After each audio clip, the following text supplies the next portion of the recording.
give innovation to LiFe-Younger. Hello everyone, welcome to LiFe-Younger's channel. This is Amanda speaking.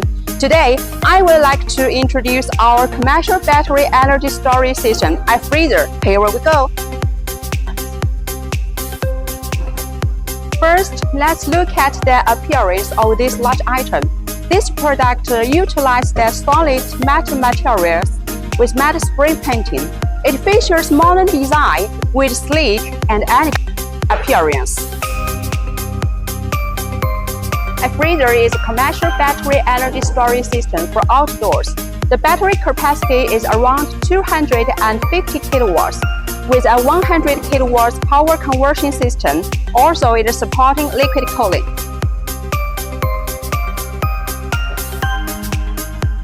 This is the control room. This is high voltage control box, PCS, UPS, and EMS. Also here is ATS.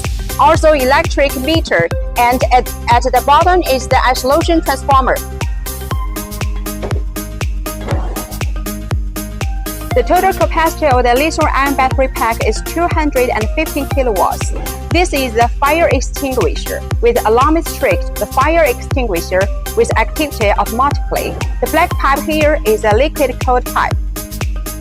This is the liquid cooling system. It helps control the battery module operating temperature. This is the refrigeration system. It helps control the operating temperature of this control room. This is the second generation for System-iFreezer with more big size LCD screen and also more function for AC input and output. I hope you are enjoying the introduction to System-iFreezer. If you are interested in, please contact us for more information. Thanks for watching.